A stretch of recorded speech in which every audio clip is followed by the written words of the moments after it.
episode 8. Prolog memperlihatkan kisah masa lalu Pak Steven.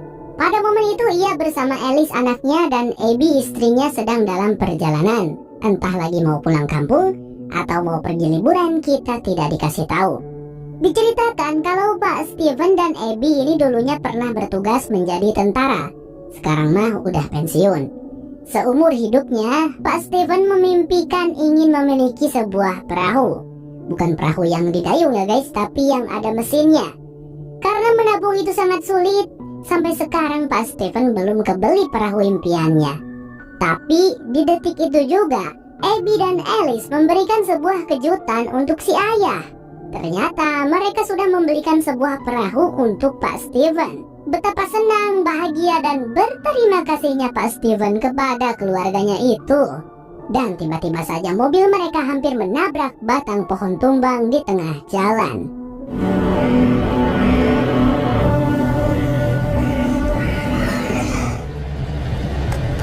Setelah beberapa saat mengemudi, sampailah Pak Steven dan keluarga di kota antah berantah. Biar lebih mudah, mari kita sebut saja kota ini dengan sebutan kota malam kelam. Pak Steven dan keluarga merasa heran karena kota ini terlihat sangat sepi, tidak ada satupun orang yang terlihat. Tapi tiba-tiba saja mereka dikagetkan dengan kemunculan Pak Pendeta Nielsen di depan mobil mereka. "Woi, mau bunuh diri apa gimana lu?" bentak Pak Steven.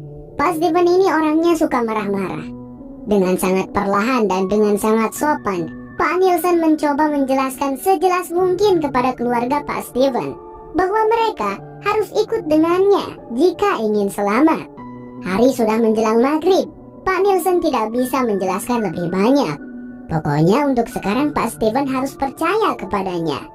Tentu saja mempercayai orang asing yang baru dikenal bukan hal yang mudah. Awalnya Pak Steven hendak pergi begitu saja, tapi terdengarlah sesuatu yang cukup mengerikan. "No, please. Drive away. Drive away. You've pointed at me the entire time, but I am begging you." Beberapa saat kemudian, mereka sudah berada di tempat persembunyian. Ada beberapa warga juga di sana, termasuk Donna. Pak Nielsen berjanji akan menceritakan semuanya besok saat matahari sudah terbit. Untuk sekarang mereka harus tetap tenang dan waspada. Dan sayangnya pada momen itu, mereka harus mendengar suara jeritan seseorang yang tertangkap oleh makhluk monster.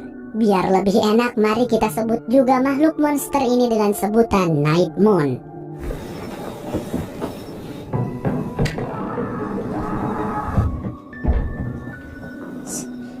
We will talk when the sun comes.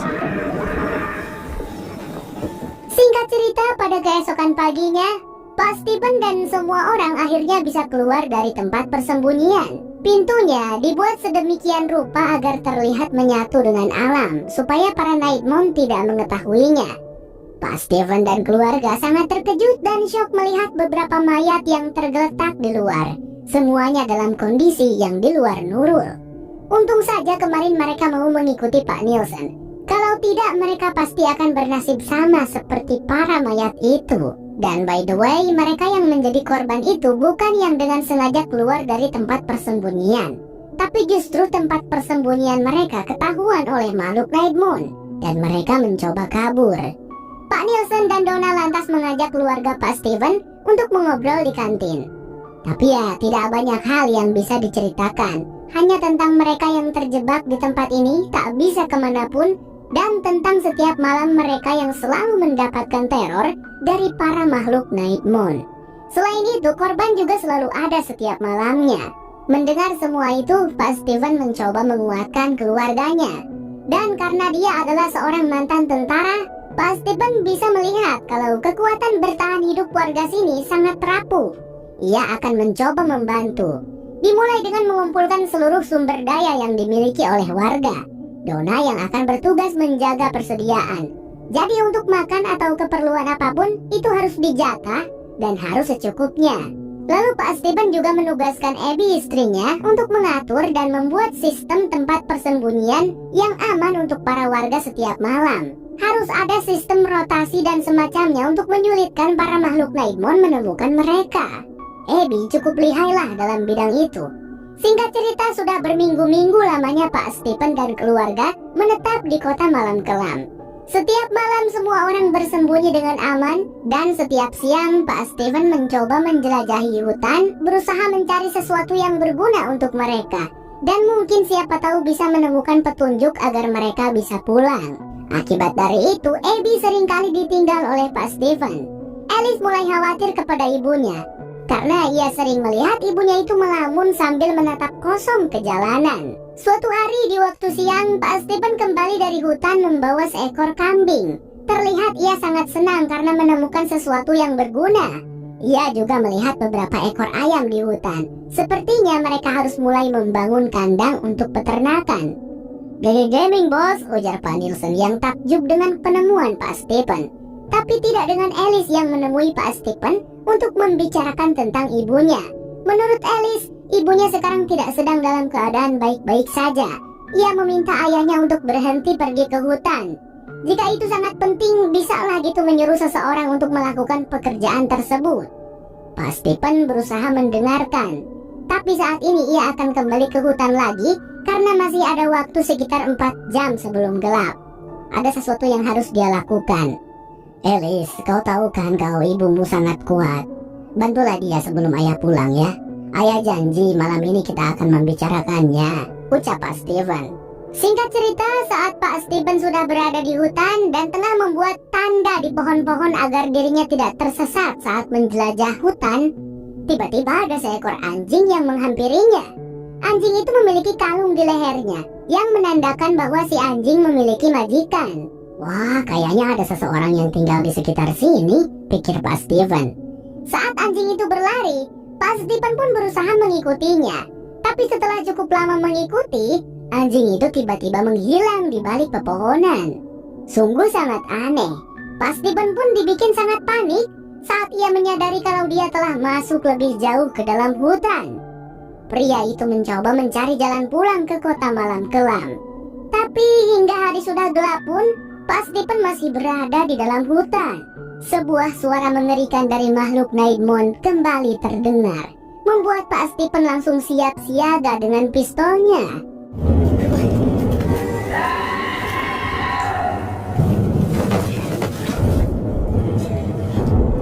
Ya, Pak Stephen pernah cerita kalau dulu makhluk Nightmon suka mengeluarkan suara yang mengerikan setiap malam. Tapi kemudian berubah menjadi bisikan-bisikan setelah Pak Stephen menemukan jimat Abragag. Ternyata pada momen inilah Pak Stephen menemukan jimat Abragag. Secara tak sengaja ia terperosok jatuh ke dalam sebuah gua kecil yang pintu masuknya tertutupi tumbuhan merambat. Dan dari dalam Pak Stephen bisa melihat beberapa makhluk Nightmon yang mendekat.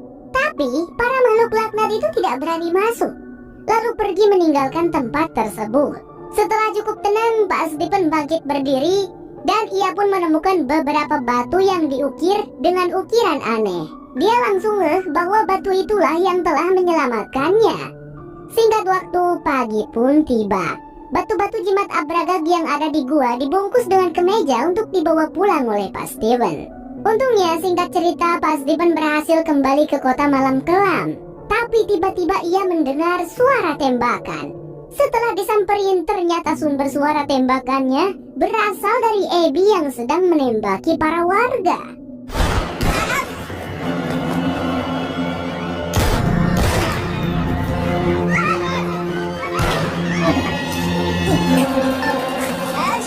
Dan di situ hampir saja Abby menembak mati Donna. Dia berkata kalau kini mereka semua sedang terjebak di dalam mimpi buruk.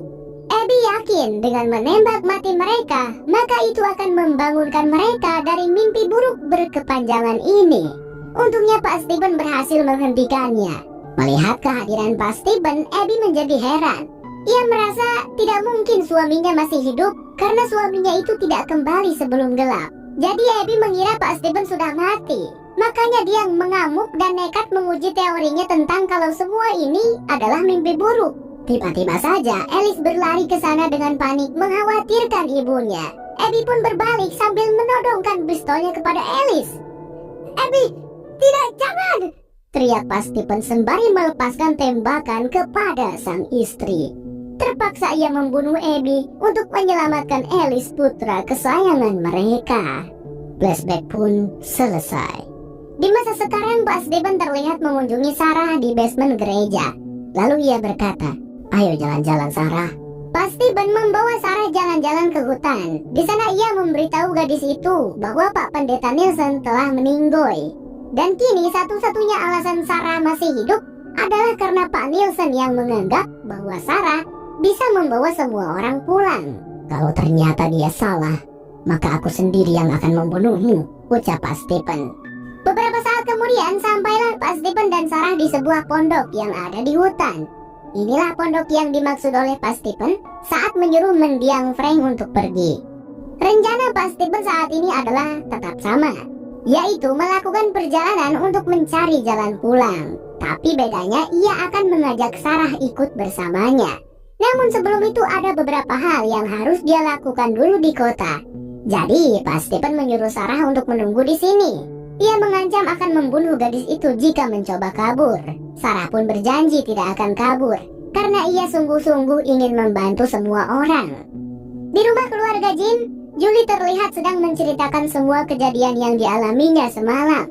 Tentang Victor yang menolongnya dan tentang sebuah pohon aneh berlubang yang ketika dimasuki membuat Julie berpindah ke sebuah ruang bawah tanah di pinggir kota. Ethan yang ikut mendengarkan langsung tahu bahwa pohon itu adalah pohon faraway yang bisa membawa siapapun atau apapun untuk berpindah tempat. Karena kini Victor tidak diketahui keberadaannya, sepertinya Victor juga memasuki pohon itu dan entah kemana Victor berpindah. Di sisi lain, Jed sedang protes karena Kenny membawa beberapa orang dari rumah koloni untuk tinggal bersama mereka. Ya, para warga rumah koloni untuk sementara ini sebelum rumah koloni selesai diperbaiki, mereka semua mengungsi terlebih dahulu di rumah para warga kota. "Mereka kan sudah memilih bunga, gak pantaslah tinggal sama kita di kota," protes Jed. Tapi dia pun gak bisa berbuat banyak karena dia juga cuma numpang di rumah Kenny.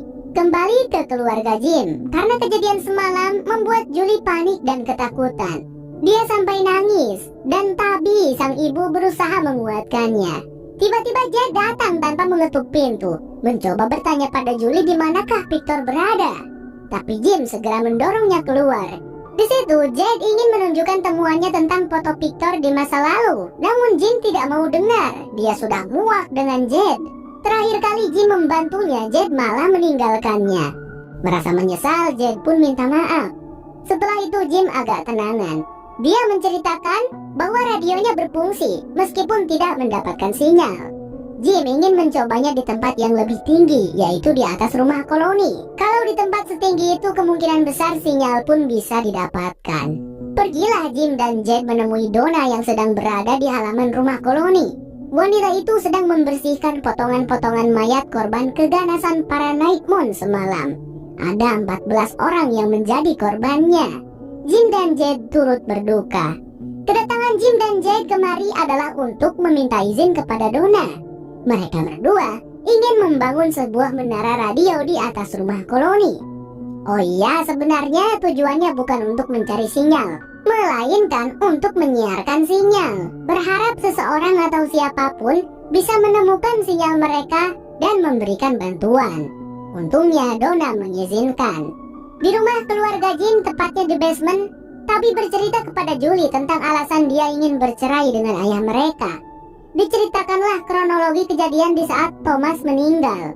Itu semua adalah karena kesalahan Tabi dan Jim yang lengah. Saat itu Jim mengangkat telepon dan Tabi mengambil popok untuk Thomas. Nasib nahas, Thomas terjatuh dari meja. Setelah waktu terus berlalu, Tabi dan Jim berusaha menjalani hari dengan baik-baik saja. Tapi bayangan tentang kejadian itu selalu teringat. Jadi itulah alasannya, karena mereka berdua merasa bersalah dan merasa tidak bisa menjadi orang tua yang baik. Untuk saat ini Tabi tidak bisa menjawab apakah ia dan Jim akan jadi bercerai atau tidak. Ia hanya meminta Julie untuk mengerti. Di kantin Buliu terjadi sebuah kegaduhan. Karena Buliu yang bertugas menjaga persediaan di kantin, Tom dan beberapa warga lainnya memaksa ingin masuk dan mengambil jatah lebih banyak. Sebab mereka tidak rela berbagi dengan para warga rumah koloni. Untungnya Pak Stephen keburu datang. Dia langsung membubarkan Tom dan kawan-kawan. Apa yang kalian lakukan? Kalian ini manusia atau binatang? Warga kota atau warga rumah koloni, kita semua sama-sama manusia. Jadi saling membantulah karena kita membutuhkan satu sama lain. Sekarang semuanya bubar, ucap Pak Stephen. Di situ Bu Liu berpendapat bahwa para warga mulai ketakutan. Pak Stephen lalu menemui Kenny dan mengungkapkan kalau ia akan mengundur perjalanannya mencari jalan pulang. Karena menurut Pak Stephen, situasi di kota sekarang sedang tidak kondusif. Tapi siapa sangka di situ Kenny tidak setuju. Sedari dulu memang sudah seperti ini, Pak Stephen. Sejak kapan tempat ini kondusif? Sejak kapan tempat ini aman? Jimat Abragag itu hanyalah pencegahan sementara. Lihatlah, sudah berapa korban sampai sekarang meskipun ada jimat. Ingat Pak Stephen, kita selalu tidak aman. Jika kita tidak berusaha mati-matian mencari jalan pulang, lebih baik kita bunuh Dirman saja dan mati lebih cepat, ucap Kenny sembari pergi. Pak Stephen pun terdiam karena ya perkataan Kenny ada benarnya juga. Donna yang kebetulan datang lantas bertanya kepada Pak Stephen apa yang barusan mereka bicarakan. Akan kuceritakan di jalan. Kita akan ke klinik karena aku ingin mengunjungi anakku dulu, ujar Pak Stephen. Singkat waktu bertemulah Pak Stephen dengan Alice yang tengah dirawat di klinik karena tangannya cedera akibat melompatkan dari lantai atas rumah koloni semalam. Di situ Pak Stephen mengungkapkan tentang rencananya untuk pergi ke hutan demi mencari jalan pulang. Dan ia juga mengutarakan rasa sayangnya yang sangat besar kepada putranya itu. Serta Pak Stephen meminta maaf sebesar-besarnya atas kesalahannya di masa lalu yang tidak mendengarkan Alice. Hingga saat ini pria itu terus menyesalinya. Alice tidak banyak mengatakan apa-apa karena Alice juga masih belum bisa melupakan kejadian di masa lalu itu. Kemudian di luar Pak Stephen juga berpamitan kepada Donna. Meskipun mereka berdua seringkali berbeda pendapat dan seakan bermusuhan gitu, tapi sebenarnya mereka saling mendukung satu sama lain. Donna berucap, "Semoga berhasil Stephen, dan kembalilah dengan selamat. Kalau kau mati, dengan siapa aku berdebat nanti." Mereka pun berpelukan sebelum Pak Stephen pergi. Beberapa saat kemudian setelah Pak Sheriff Stephen pergi, Kenny dan Donna mengumpulkan semua orang untuk memberitahukan perihal kepergian Sheriff mereka demi menemukan petunjuk untuk keluar dari tempat mengerikan ini.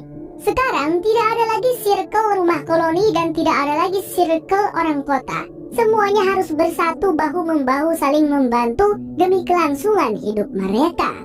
Selain itu, Donna juga menyampaikan bahwa Jim memiliki sebuah ide yang mungkin bisa menyelamatkan mereka untuk bisa pulang. Jadi ia meminta semua warga untuk bekerja sama membantu Jim membangun menara radio di atas atap rumah koloni.